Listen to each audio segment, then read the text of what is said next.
Hello friends, so today's video is going to be a list of some anticipated science fiction and fantasy releases for the month of November. I'm going to go in order of projected release date. There will be 8 books that I'll be mentioning, and I'll have the projected release dates in the description bar down below in case you'd like to reference back to them.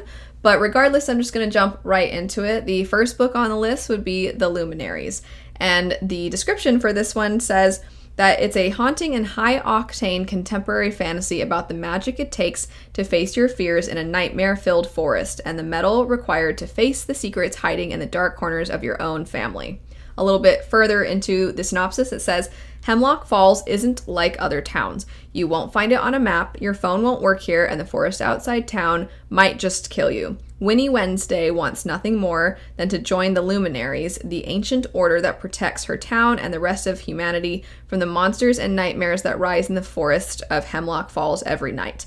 Ever since her father was exposed as a witch and a traitor, Winnie and her family have been shunned, but on her 16th birthday, she can take the deadly Luminary Hunter trials and prove herself true and loyal, and restore her family's good name, or die trying. But in order to survive, Winnie enlists the help of Jay Friday. While he might be the most promising new hunter in Hemlock Falls, he also seems to know more about the nightmares of the forest than he should. Together, he and Winnie will discover a danger lurking in the forest no one in Hemlock Falls is prepared for. Not all monsters can be slain, and not all nightmares are confined to the dark. Typically, I'm pretty wimpy when it comes to fantasy horror. This one seems like it's gonna have the right amount for me. I like that there's a little bit of a mystery element, but I especially like the idea of a haunted forest. Next up, we have a science fiction story that takes place in the same world as Winter's Orbit. That was a sci-fi story that I quite liked. I thought that the exploration of trauma in that story was done really well. It was sort of a sci-fi space opera murder mystery type of story, and that plot line actually wasn't all that intriguing to me. I did like the world building elements of Winter's Orbit, but I liked the way in which we kind of dove pretty deep into the past of one of the characters and how they are trying to come away from that and how they're trying to heal. I thought that part was done really well. So I already had my interest peaked for Ocean's Echo. The synopsis for this one says, rich socialite, inveterate flirt, and walking disaster, Tenelheen Halkana can read minds. Tenal, like all neuromodified readers, is a security threat on his own, but when controlled, readers are a rare asset. Not only can they read minds, but they can navigate chaotic space, the maelstroms surrounding the gateway to the wider universe. Conscripted into the military under dubious circumstances, Tenal is placed into the care of Lieutenant Sir Yenny, a duty-bound soldier, principled leader, and the son of a notorious traitor general. Whereas Tenal can read minds, Surratt can influence them. Like all other neuromodified architects, he can impose his will onto others, and he is under orders to control Tenal by merging their minds. Surratt accepted a promotion track request out of desperation, but he refuses to go through with his illegal orders to sync and control an unconsenting Tenal. So they lie. They fake a sync bond to plan Tenal's escape.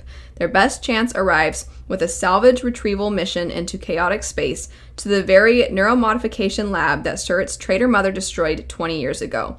And among the rubble is a treasure both terrible and unimaginably powerful, one that upends a decades-old power struggle and begins a war. Tenal and Surratt can no longer abandon their unit or their world. The only way to avoid life under full military control is to complete the very sync they've been faking. Can 2 unwilling weapons of war bring about peace? With this one, I think that the world-building elements are definitely going to be a little bit more in the spotlight than they were in Winter's Orbit. Winter's Orbit had some details on the sidelines that I was like, oh, that's really interesting. I like what the author is doing with this. But this one, the concept of the readers and the architects and those sorts of things, it definitely seems like you're going to get more of a blending of the plot and the characters, as opposed to what I was describing with Winter's Orbit, where there was a plot, but I cared more about the character aspects. This one seems like they're going to be tied together really seamlessly. After that, we actually have another sci-fi story, and that would be the Stars Undying. This one says that it's a spectacular space opera debut, perfect for readers of Ancillary Justice and A Memory Called Empire, and that it is inspired by the lives and loves of Cleopatra and Julius Caesar. The main character, Princess Altagracia, has lost everything. After a bloody civil war, her twin sister has claimed not just the crown of their planet, but the pearl of its prophecy, a computer that contains the immortal soul of their planet's god. Stripped of her birthright, Gracia flees the planet just as Matthias Serene, commander of the Interstellar Empire, arrives in deadly pursuit with his lieutenant Anita. When Gracia and Serene's paths collide, Gracia sees an opportunity to win back her planet, her god, and her throne if she can win the commander and his right-hand officer over first. But talking her way into Serene's good graces is only the beginning. Dealing with the most powerful man in the galaxy is almost as dangerous as war, and Gracia is quickly torn between an alliance that fast becomes more than political and the wishes of the god or machine that whispers in her ear. For his sake and her own, Gracia will need to become more than a princess with a silver tongue. She will have to become a queen as history has never seen before, even if it breaks an empire. Next up, we have Children of Ragnarok. This one I'm primarily excited about because it is written by Cindy Williams-Chima, who wrote the Seven Realms Quartet, and it is the first in a series. The series itself is called the Runestone Saga. It says here, ever since Ragnarok, the great war between the gods and the forces of chaos, the human realm of the Midlands has become a dangerous place, bereft of magic, where most lead lives of desperation. 16-year-old Eirik Halvorsen is among the luckier ones, but stands to lose everything when he's convicted by a rigged jury of murdering his parents. Also at risk is his half-sister, whose interest in magic has made her a figure of suspicion. Then a powerful Jarl steps in. He will pay the blood price if Eirik will lead a mission to the fabled Temple at the Grove, the rich stronghold of the word spinners, the last practitioners of sorcery. Spellsinger, musician, and rune caster Regan Iklund has spent her life traveling from town to town, performing at alehouses, all for the benefit of her master Asgur, the fire demon she is desperate to escape. Then after one performance that amazes even Regan herself, two word spinners in the audience make her an irresistible offer: return with them to the temple to be trained in magic, forever free of Asgur. Eirik, Liv, and Regan's journeys converge at the site of the Temple at the Grove, a paradise fueled by magic. They soon realize that a great evil lurks beneath the dazzling surface, and that old betrayals and long-held grudges may fuel another cataclysmic war. It will require every gift and weapon at their command to prevent. Sweeping adventure, breathtaking twists of fate are woven into this first volume of the Runestone Saga. After that, we have another first book in a series called Empire of Exiles.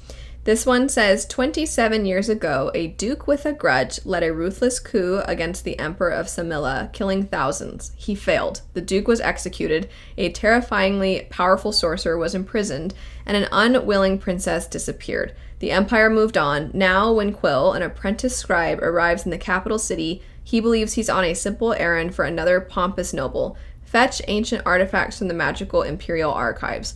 He's always found this apprenticeship to be dull work, but these aren't just any artifacts. These are the instruments of revolution, the banners under which the Duke led his coup. Just as the artifacts are unearthed, the city is shaken by a brutal murder that seems to have been caused by a weapon not seen since the days of rebellion. Since Quill is the only reliable witness to the murder and no one in power believes his story, he must join with a young mage, a seasoned archivist, and a disillusioned detective to find the truth of the attack, and what they uncover will be the key to saving the Empire or destroying it for good. There are very, very, very few ratings for this one up thus far, but the very few that are up seem to really like it. The average rating currently is 4.62, and again, there's hardly any ratings, but I'm excited that the few people that have gotten around to it seem to be liking it. After that, we have The Lost Metal and The Heart of the Sun Warrior. These are sequels, so I can't actually dive too much into what they are about without revealing some things about previous books in these series.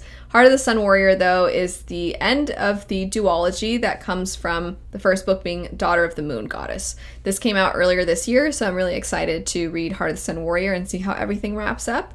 And then, of course, The Lost Metal, I'm just mostly excited about the reveals for greater Cosmere things that I think we're going to be getting in that book. The way that some things end in the Bands of Mourning, some of the questions that arise, and some of the exciting twists and turns. I'm really interested to see how everything's going to wrap up. I feel like every single additional Cosmere book we just get more things opening up.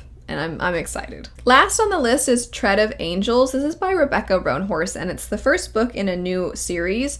I have only read 2 books by Rebecca Roanhorse, Black Sun and its sequel, Fevered Star. I really enjoyed Black Sun, but Fevered Star I didn't love. So this is one where I probably won't immediately jump into it. The early reviews are not incredibly positive, but I'm still curious to see what people say once it comes out. And also, I still wanted to mention it just because I know if you are a fan of Rebecca Roanhorse and you didn't realize that she has a book coming out in November, you might be excited to know that she does. That's it for some anticipated releases for November. I will have the projected release dates and the names of the books in the description bar down below. Let me know what you're excited for in the month of November. I hope you all have a lovely rest of your day, and I'll see you later. Bye.